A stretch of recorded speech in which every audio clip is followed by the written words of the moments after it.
Oh, some Yes, Torty it's people. recording. Okay. My name is Gerry Dunn. I'm a Spanish-English translator who, a few years ago, I translated the Countersexual Manifesto, Manifiesto Contrasexual by Preciado. And this is Isaias Fanlo. Hi there. Hi, everybody. Yes, I'm actually Isaias Fanlo, and I'm a writer and I'm a scholar for the University of Chicago. I recently defended my PhD on queer theory and Catalan drama. Sorry? Yesterday. 2 days ago, I guess. Yesterday. Yeah. It looks like a lifetime ago now. No, but it's good. So, and I talk about actually Preciado in my dissertation, and it's actually a pleasure to be here with you to do a short reading of Manifiesto Contrasexual, which is maybe the book, the bombshell that actually launched Preciado, right?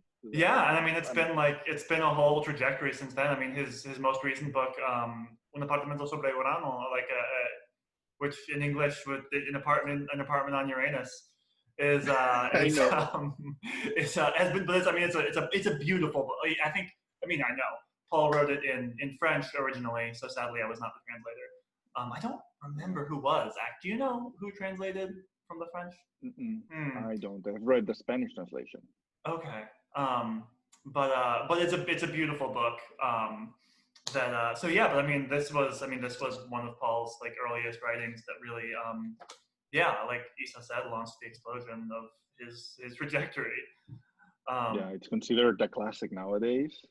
And it must have been complicated for you to translate this because it creates a whole epistemological system in which, I mean, he uses so many expressions that are new and formulas that are like basically and haven't been used before. So how was the challenge of doing it?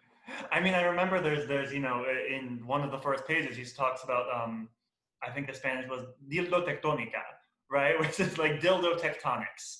Like how do you, and then I mean all kinds of other words, pharmacopornographic, the pharmacopornographic regime.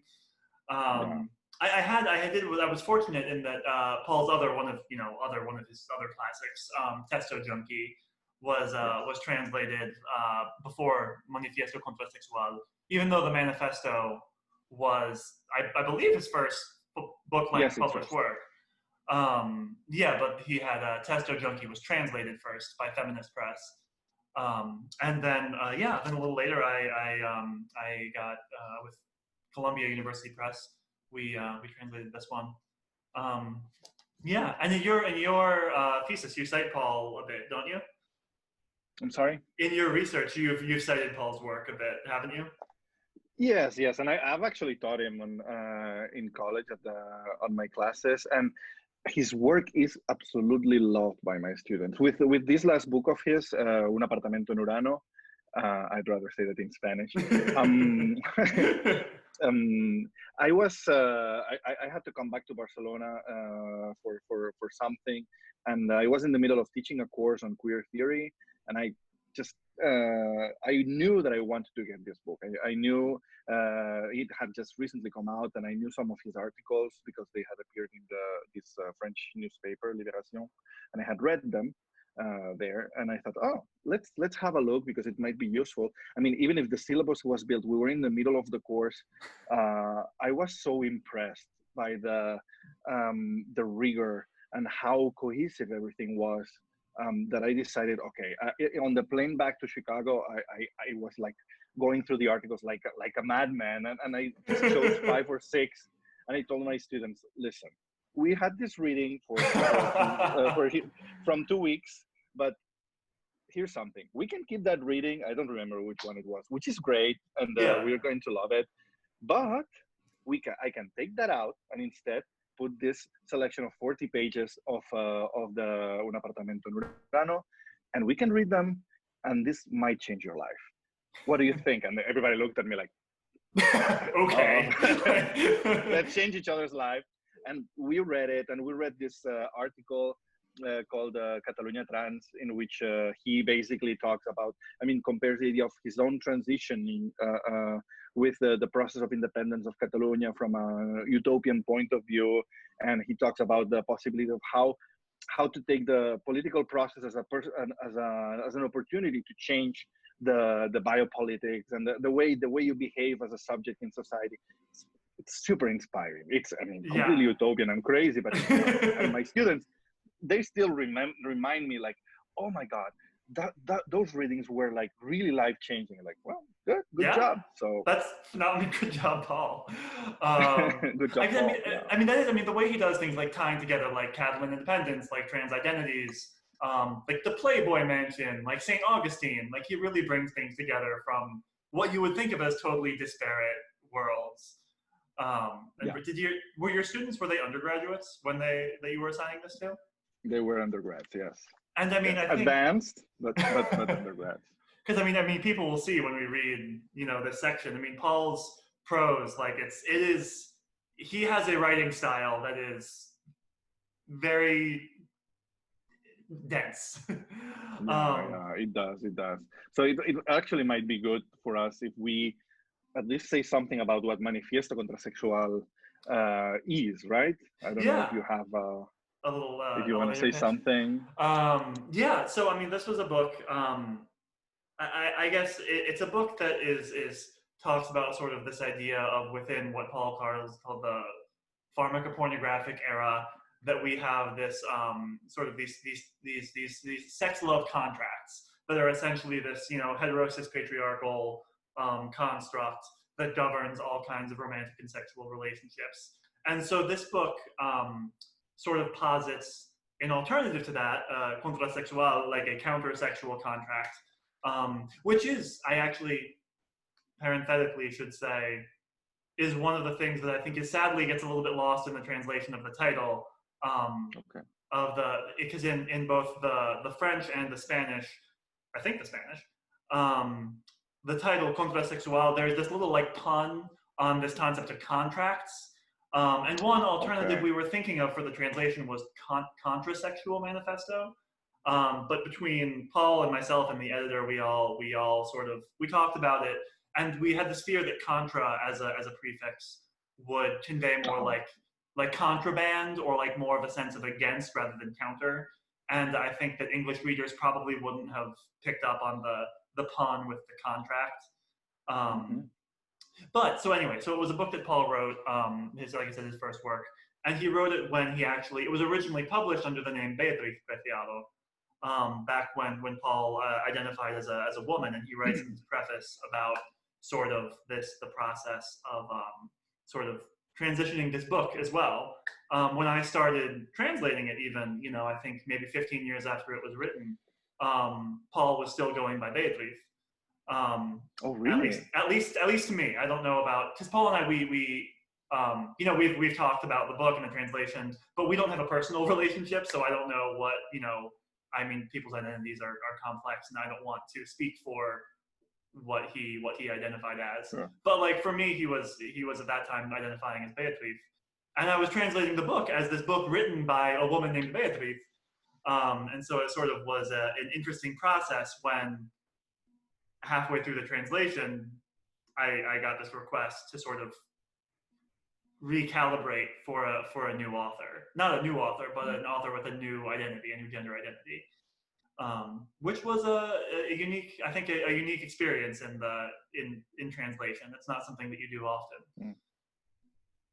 That must be one of the rare cases in which that happens, but it's actually very, very interesting. I mean, I'm surprised because in Testo Junkie, when Paul changes from Beatriz to Paul, I believe, and he describes his own experience as a transitioning experience in the borders of the system of the pharmacopornographic society. He decides to go to the black market and get the testosterone, and so he doesn't want the government to regulate the amount of testosterone that he can have, and at the same time he decides, since in order to get this testosterone he needs to accept or declare publicly that he has dysfunction. He decides, I don't want to do that, and I don't want the government to regulate me, which is what he denounces in this theory of the pharmacopornographic society. So he decides to go and do it himself, at least at his first stage, which is what he goes through in this diary essay that's Testo Junkie. Yeah. You know. Oh, you're making me want to reread Testo Junkie. I haven't read it since I was translating this book a few years ago. It's phenomenal. It's phenomenal. And about I think before we start reading, I would say that one of the things that I find fascinating about the Manifesto is the fact that he makes a very simple turn, but at the same time, it's very effective and I would say definitive in the way we change the way we think about our bodies as a subject. And he basically says that sexuality has been regulated. It's not something that it seems natural. It seems that something that flows inherently from within us, but at the same time, it's a construct, a cultural construct. And we have been manipulated in order to think about our sexual organs, genitalia, about our genitalia as our only sexual organs. And because we were creatures destined to reproduction to preserve the nation state and all that stuff. So what he does is he destroys this idea of the penis as the main symbol of sexuality and saying that before that there was the dildo.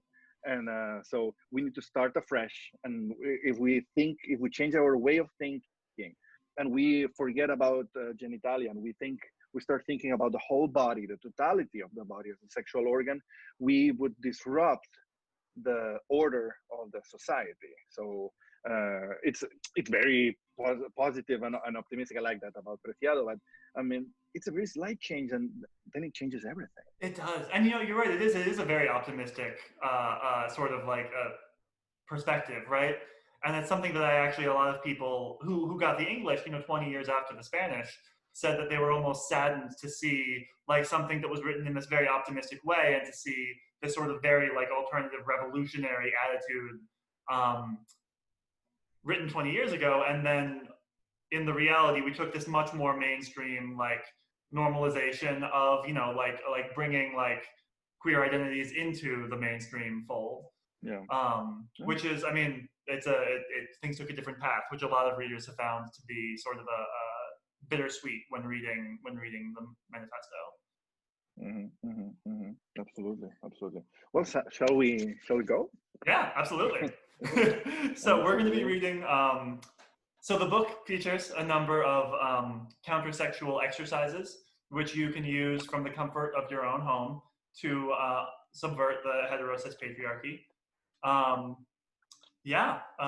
Shall we begin? This is. Would you like to begin, Isa? Yeah. Great. Yeah. And we're going to go back and forth, right? Yeah. Okay, so I'll begin. This is the second practice. I'll read in Spanish. Práctica 2. Masturbar un brazo. Situación de un dildo sobre un antebrazo. Practice 2. Masturbating an arm. Iteration of a dildo onto a forearm. Principio que dirige la práctica. La lógica del dildo. Guiding principle. The logic of the dildo. Tecnología. Translación contrasexual del dildo en un antebrazo o dildo tectónica aplicada a un antebrazo. Technology. Countersexual translation of the dildo onto a forearm or dildo tectonics applied to a forearm. Número de cuerpos o sujetos hablantes que comparten esta técnica. 1. Number of participating bodies. 1. Material. Un rotulador rojo. Materials. A red felt tip pen. Material opcional. Un violín o una imitación aproximada de dicho instrumento. Optional materials. A violin or a rough imitation of said instrument. Duración total, 2 minutos y 30 segundos. Total duration, 2 minutes and 30 seconds. En el marco del sistema capitalista heterocentrado, el cuerpo funciona como una prótesis total al servicio de la reproducción sexual y de la producción de placer genital. El cuerpo está organizado en torno a un solo eje semántico sexual que debe ser excitado mecánicamente una y otra vez. La actividad sexual así entendida, ya sea heterosexual u homosexual, es aburrida y mortífera. Within the framework of the heterocentric capitalist system, the body functions as a total prosthesis in the service of sexual reproduction and genital pleasure production. The body is organized around a single semantic sexual axis, which must be mechanically aroused time and again. Sexual activity, thus understood, be it heterosexual or homosexual, is normative, boring and monotonous. La meta de esta práctica contrasexual consiste en aprender a subvertir los órganos sexuales y sus reacciones biopolíticas. Este ejercicio se basa en la redenominación de ciertas partes del cuerpo, en este caso se tratará de un antebrazo, gracias a la operación de citación que llamo inversión-investidura. The goal of this countersexual practice is to learn to subvert the sexual organs and their biopolitical reactions. This exercise is based on the redesignation of certain body parts, in this case a forearm, thanks to an iterative operation that I call inversion investment investiture. Very good, very well translated. Oh, por inversión investidura me refiero a una operación de citación protésico textual que invierte el eje semántico del sistema heterocentrado. Invertir en el sentido económico del término, que lo pone en marcha, que lo fuerza a producir en espera de un cierto contrabeneficio, e investir en el sentido político del término, que confiere la autoridad de hacer algo, que está cargado de fuerza performativa.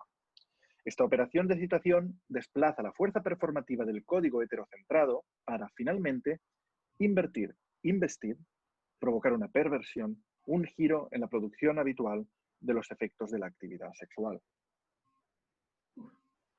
By inversion investment investiture, I mean an operation of prosthetics textual iteration that first displaces and subverts the semantic axis of the heterocentric system, and then invests, dresses, institutes, a new body in both the economic sense, setting it in motion, forcing it to produce a certain counter-profit, and the political sense, conferring the authority to do something, involving the ceremonial transfer of meaning and power, which is charged with performative force.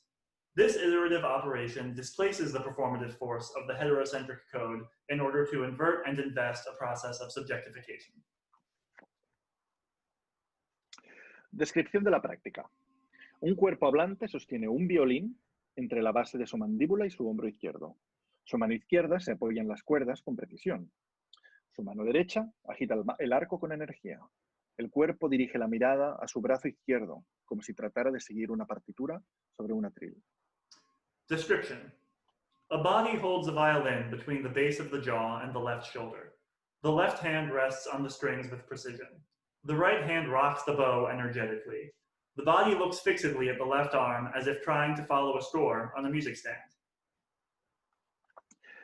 Sin cambiar la posición del cuerpo, se retira el violín. Operación, cortar el violín. La cabeza, ya sin violín, reposa sobre el brazo izquierdo. That's what I wanted. This is the illustration at the time, yeah. Go ahead, sorry. El lugar que antes ocupaba el objeto, así como la relación que éste establecía con el cuerpo, son sistemáticamente reemplazados por un dildo. Without changing position, the body puts down the violin, operation, cut the violin. The head, now violinless, rests on the left arm. The space previously occupied by the object and the relationship that the object established with the body are systematically replaced with a dildo. La operación de traslación somática consistirá en reiterar el dildo sobre el antebrazo izquierdo, dibujando su forma con la ayuda de un rotulador rojo. Esta práctica ha sido inspirada por los métodos quirúrgicos empleados en la faloplastia para la fabricación de un pene a partir de la piel y los músculos del brazo. The somatic translation operation shall consist of reiterating the dildo on the left forearm, drawing its shape with the help of a red felt tip pen. This practice was inspired by the surgical methods employed in phalloplasty in order to manufacture a penis from the arm's skin and muscles. En realidad, la medicina contemporánea trabaja el cuerpo como un paisaje abierto, donde un órgano puede dar lugar a cualquier otro. A juzgar por esta plasticidad somática, cada cuerpo contiene potencialmente al menos 4 penes, 2 en los brazos, 2 en las piernas, e indeterminadas vaginas, tantas como orificios puedan ser artificialmente abiertos en el cuerpo. In reality, contemporary medicine works the body like an open landscape, where any organ can give rise to any other. Judging by this somatic plasticity, every body has at least 4 potential penises, 2 in the arms, 2 in the legs, and innumerable vaginas, as many as there can be artificially opened orifices on the body. La mirada se dirige ahora hacia el plano horizontal del brazo, donde se ha citado el dildo. Él toma el dildo brazo en su mano derecha y la desliza de arriba abajo, intensificando la circulación de la sangre hasta los dedos. Operación, hacer una paja a un dildo brazo.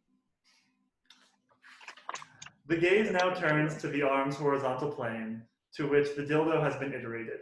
The dildo arm is taken in the right hand and stroked up and down, intensifying the blood circulation up to the fingers. Operation, jerking off a dildo arm. La mano izquierda se abre y se cierra rítmicamente.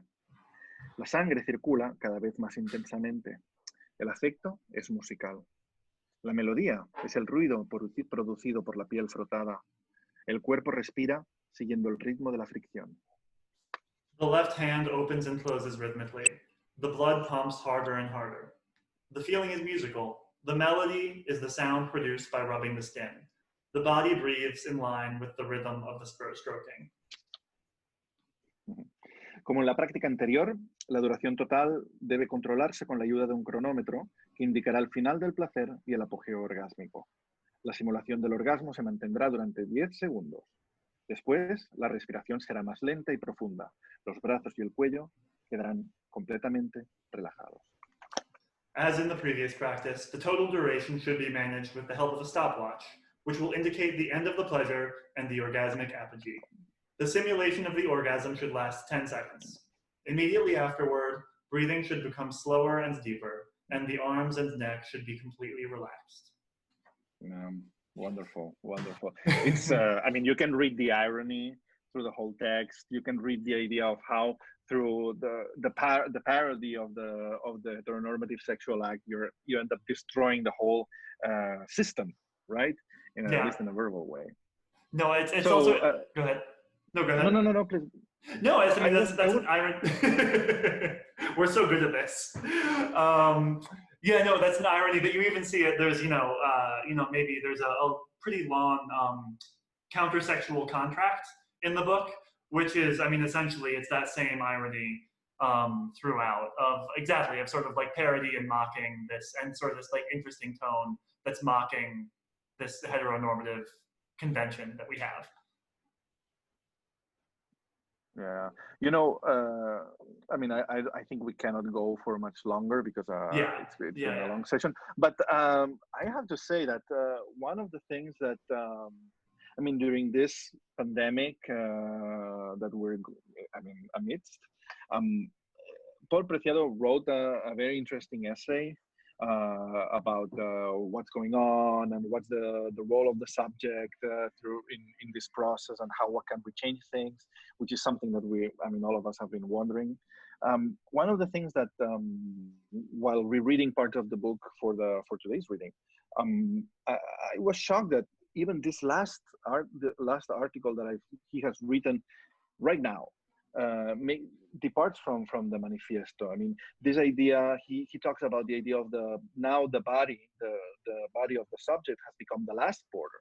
So in the times of pandemic, the mask that you're wearing to protect yourself, the house regarded as your home as a soft cell, a soft jail, soft prison, in which all these mechanisms of control are invasive, from like your cell phones and the computers, and in your smartphone is transmitting data constantly for the societies to control you.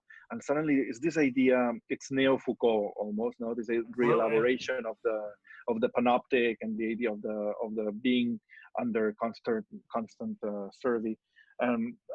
To me, it was really inspiring what he wrote, and how he tries to use this idea of the body in order to start a revolution from the bottom, to think, okay, this is what we need to protest against. We need to revolt against this idea of how our bodies are going to suffer these mechanisms of control in the name of our own health. Yeah, and it's interesting, and it's interesting to read. So I think that the piece you're talking about in El País is Aprendiendo del Virus by Paul Preciado, and it's interesting because it's to hear a thinker who's already been thinking, before this pandemic began, about like the body as like a frontier and sort of the ways that it's managed. If anybody, for those of you who read Spanish, like Aprendiendo del Virus by Paul Preciado in El País is the best pandemic content that I have read since this began. Likewise, yes, likewise. And for those who don't read Spanish or Catalan, well, you have now a phenomenal translation of Manifiesto Countersexual. So please go ahead, go to your, I mean, when you can, go to your local bookstore. Safely and, travel get, to get, yeah, and please read it and get inspired and think, because this is what we need to do now. Think about what's going to happen and what will be our personal role in what's going on. Yeah. Well, thanks, Isa, for joining me in this conversation. This has been fun. Gerry, it's been a pleasure. Thank you so much. Yeah. And thanks also to Marianne Newman and all the organizers and everybody Absolutely. watching. Yeah. Always. Thank you, everybody. And thank you, Marianne Newman. And happy Sant Jordi. Happy Sant Jordi.